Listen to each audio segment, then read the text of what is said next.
Ready? All right, Chris Chavez here at the CITIUS Cafe presented by Hoka, and I'm here with 2021 NCAA Indoor 5K champion and now NAZ Elite Marathon and Half Marathon star Wesley Kiptoo. Wesley, welcome to New York. How you feeling? I'm feeling great. Getting in the excitement of the city. It's alive and buzzing. All the marathon stuff. Hoka's got all this activation going. What do you think? I think this is amazing. This is big for Hoka, you know. I remember like 2 years ago when I was still in college, like I came around here and I couldn't see a lot of stuff like this, but like, man, this is amazing.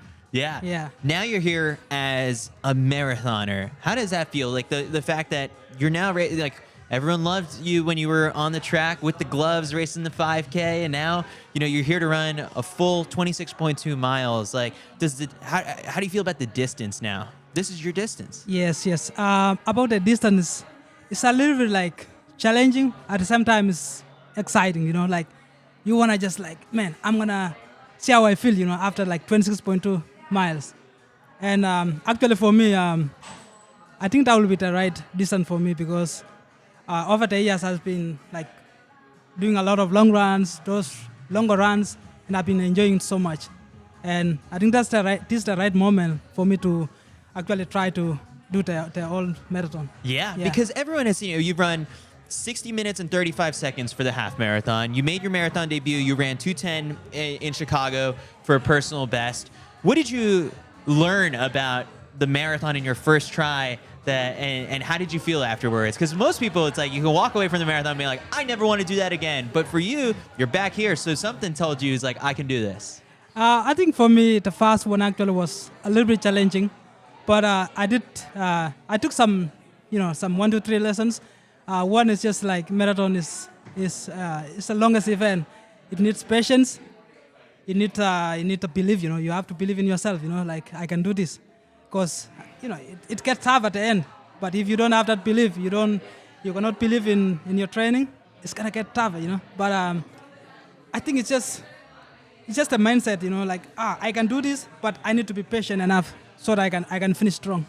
Patience is something that, like, for you, when we've seen you in cross country races, you're the one who's gonna step on the gas and like press it from the front. So how are you gonna try that on Sunday? Exercising patience. I mean. It's just it's easy when you run with the big guys, Yeah. Just try to follow them and just try to use as less energy, It's actually different than running a 10K or 8K, on the grass, because just 10K, I'm gonna just go all out, I'm not gonna die that much. But this 42 kilometer, man, like you have to be patient no matter what. Yeah. It doesn't matter if you're like good, if you can run like 60 flat for the half. You have to like put the pedals down and just wait. Yeah. Yes. When you look around and see all these other names on the start list, like, yes, because you've run 2:10, you're lower on the list, and you see guys at 2:03, 2:02 personal best. Like, what does that do for you in terms of your thinking of your potential and like what you want to accomplish in the race to one day be up there running 2:06, 2:05 with those guys? I think for me, I don't have a lot of pressure. I know with time, I'm gonna be up there, And I know I just get started. So I'm not worried about like someone who's run like 2:03 or 2:02, It's just a journey, Like, man, you work smart, you're going to be there no matter what. Yeah. Yeah. In a course like this is not going to be a 2:03 race because of the hills, the bridges. New York is challenging. I think someone who's had cross-country success and has done well on hilly courses in the past, someone like you, is good for this course. What do you think? I think the same thing, like it just, I think this course is actually amazing for like someone who is good in cross country, because up and down, like you got that endurance. It's nothing's gonna like, man, it is like hard for you. Nope, no. Yeah. I visited Kenya. You actually saw me when I visited, and I took a visit to Kipchoge's camp, and you said you saw me when you were driving by. And one thing I got to see when I was in Kenya was when they do the Boston long run course, right? Which is like super hilly.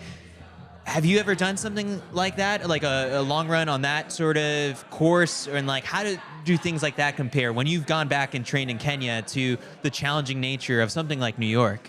I mean, sometimes when you look like I'm gonna do this race, you gotta prepare same or like similar to what you're gonna be racing. So I think for me, like I've been doing more of like kind of the same course, like going through the hills, and Or is that on Lake Mary? yes, Or Lake Mary, yeah. Those mailboxes? Yeah. So you go out back, and it's just like up and down, and it's challenging. You know, you wanna be challenged in the training, and then when you get to the race, it's just like easy stuff. Yeah. Yes. So over the years, I've heard so many cool stories from Flagstaff of like crazy workouts from like Abdi, from Edward Cheserek. What's the workout you're most proud of that you've ever done in Flagstaff? I would say the longest tempos.